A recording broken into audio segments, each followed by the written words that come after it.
What's going up, guys? It's Cole with N5X Mechanics here, and today we're going to try to make another DIY video. But my goal is going to be to show you exactly what I'm removing, what bolts, what socket and tool I'm using. But I'm not going to record me actually doing the job necessarily. It just takes so much time editing and filming. But yeah, with that being said, let's dive into it. I know they want you to lower the subframe. I'm going to try to maybe lower it just a little bit without completely dropping it. And then also I'm going to get my tool to go over the top here. We're gonna hold the motor from up top as well. So we're gonna disconnect the motor mounts, hold the motor from up top. With that being said, the customer did provide his parts here. We have a Febby oil pan, I believe. Unfortunately, I don't have a part number for you, but there that is. This might be the part number. Let me zoom in on that. Right there, 179835. And then he also got a genuine ZF Kangst transmission pan. And the number on that is right there, 0501226591A. All right, now that we got that out of the way, let's go ahead. I'm gonna gather some tools and we'll get into this. All right, so we're gonna start out underneath here. And first things first, I noticed there is indeed oil just soaked completely everywhere along these panels. So what I'm gonna do is just start by getting access. There's a bunch of 8mm bolts and screws all around the undercarriages, probably 25 of them total. Again, these are 8mm, so just go ahead and start by removing both of these undercarriages here. And that way we can at least get a visual, and that's gonna be where we're gonna start. And see how much damage and oil has actually leaked and kind of get an idea of what we're gonna need to remove. So right away, it looks like this cooler is mounted to the oil pan, so that's gonna need to be removed. Sensor unplugged, obviously, and swapped over. I'm looking at the motor mount, and it looks like, don't quote me on this, but it looks like that Torx bolt on each side. You can see it right here with my finger. That Torx bolt, I could be wrong, but I'm assuming that's what bolts onto the motor mount, because these are the motor mounts here, and I don't see any bolts on top of those. So I'm probably gonna loosen those up while I'm down here. Start taking the cooler off, unplugging our sensor. But first and foremost, obviously, drain the oil. We have a 10mm hex socket. You're obviously gonna wanna drain the oil first and foremost before doing anything. Like I said, I'm not gonna record everything on camera because that just takes too long, and super busy at the shop right now. So I'm kind of gonna do it step by step, and then I'll let you know what I did and if it worked or not. So I'm gonna get on the cooler, and it is harder than anticipated. So getting the main bolts are easy, the front ones. And it's gonna be 4 T30, Torx 30 bolts. So the bottom two right here, super easy to get to. The top one is a little bit harder, but it is right where my finger at, so you can get to that. But there's a fourth one even farther back there, and it's really hard. You can't see it, it's all by feel. So I just want to show you real quick. I have a quarter inch ratchet, or a quarter-inch extension with my T30 socket on the end, and it's about 3 inches long. And that's actually how I am getting up to that bolt. My ratchet's in my pocket. Once again, guys, like I had said, it's all by feel. So I got up there just by feeling with my fingers. Now I can get my ratchet in here. I'm already, well, that wasn't supposed to happen. Anyways, now that happened, I was going to show you guys me getting it out, but you get the gist. I'm gonna go ahead and remove that off camera. Extension with your T30 at the end to get the cooler off. All right, guys, so continuing on, I showed you that we got the cooler disconnected. We have the oil sensor disconnected right there. I then went ahead and removed the bolts that were going into the motor mounts that I believe hold on the motor mounts. I'll show you those bolts real quick, and then I'll show you how I got them off. These are a E-Torx inverse 14mm. And again, those bolts go right up here through the motor mount. I know it's dark up there, I'm sorry. But just to show you here, okay. That's where the bolt goes. You can see it right up in there. In order to get to it, there's a few ways, but I just used the E-Torx inverted 14, and I went up through this little slot they allow you. And right up there, you can actually see the head of the bolt just barely sticking out right there. So you can see my light. But yeah, that's where I put my ratchet at to get it. You can do that on both sides. On this side, maybe remove it before disconnecting the cooler. That might give you a little bit more room because the cooler kind of dangles down in the way of that bolt. So now what we're gonna go ahead and do is, I got a 10 millimeter, and we're going to remove the bell housing bolts that go to the oil pan. So that's going to be one, or accidentally cut off the video there. That's gonna be 1 bolt, 2 bolts, and then there's a third one up on the driver's side. Again, those are just 10 millimeter bolts going into the oil pan. So don't forget to remove those. That is all I'm going to be doing today. Tomorrow what I'm gonna do is I'll go ahead and lower the car. We'll get the cross member out to hold the engine from up top, get that set up, and then we're going to try to lift this thing up a little bit to see if we get any more clearance down here. But yeah, that's it for now, guys. I don't have too many bolts removed. We have the bell housing bolts for the oil pan, the motor mount bolts, and then the bolts for the oil cooler. Other than that, everything else is for the undercarriage. So yeah, I'll continue this video tomorrow. I do want to say I did go ahead and do some work off camera, but nothing crazy. All I did was I went around and took some of the bolts out for the oil pan itself. So those bolts are going to be inverse 8 Torx. They're going to look like this, and there's going to be about 20 of them.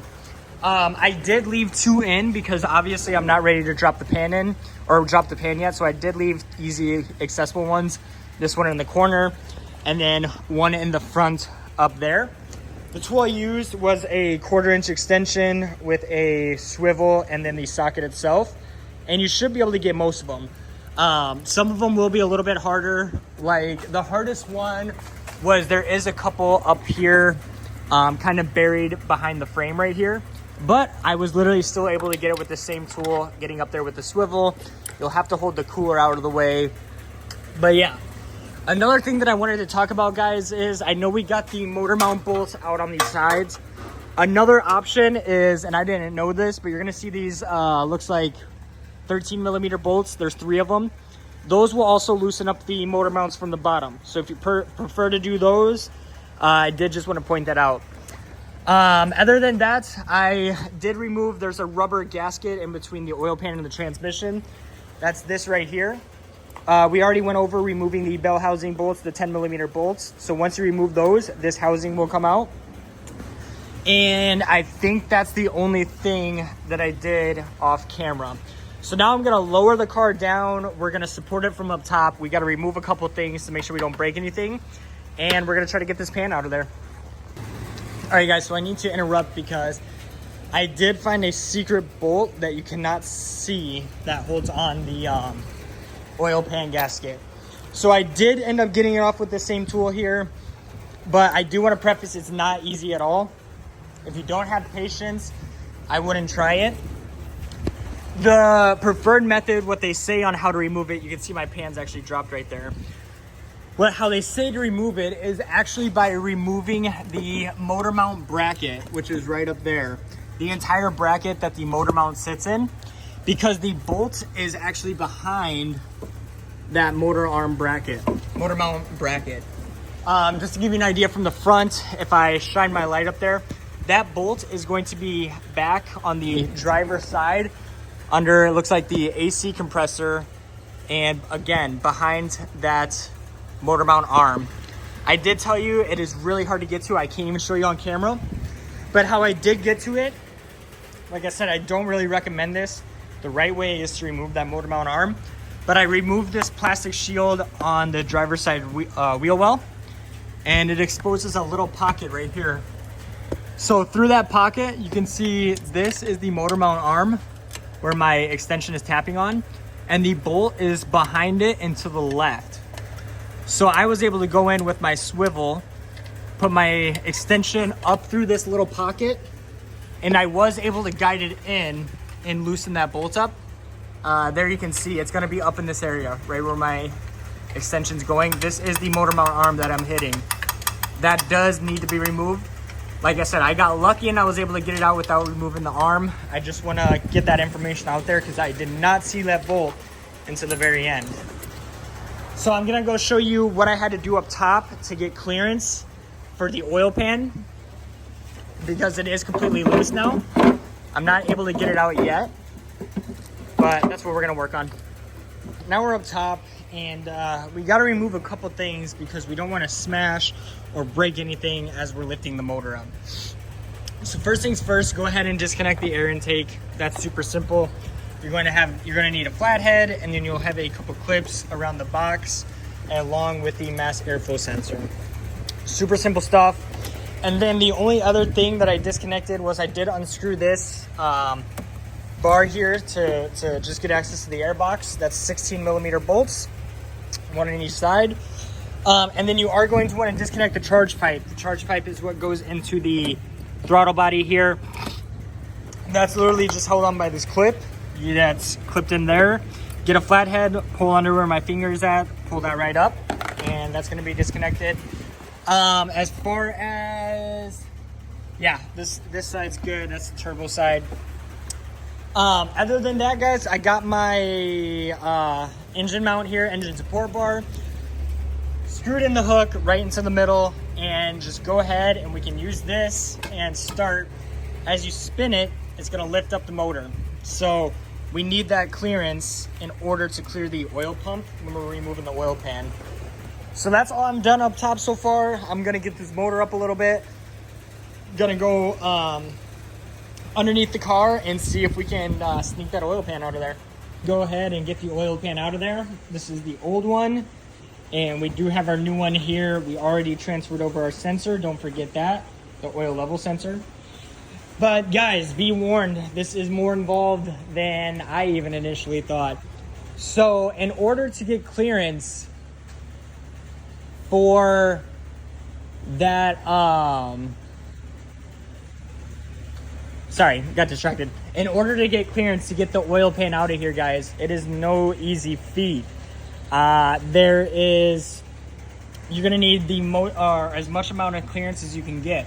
That's why you're gonna see this extra jack here. Not only do I have it lifted from up top, but you're gonna notice I have this jack here because I needed it lifted even more from underneath. On top of that, I also went ahead and I did loosen up these subframes. So you can see there's one of the bolts right there. And even though it is only, about a centimeter or so of clearance, honestly, every inch is going to help us. So go around, there's 6 total 18 millimeter bolts. There's one in the front, one in the middle of the front subframe right up there, and then one in the back. And that's gonna be same on both sides. I'm pointing them all out to you right now. Up in that crevice, and then the front one. So that makes 6 total. So go ahead, do yourself a favor, just loosen those up. You don't need to loosen anything else up, just the subframe bolts, because that's, again, gonna give us as much clearance as we can. Once you get the pan out, obviously you're gonna wanna go around and clear the gasket surface.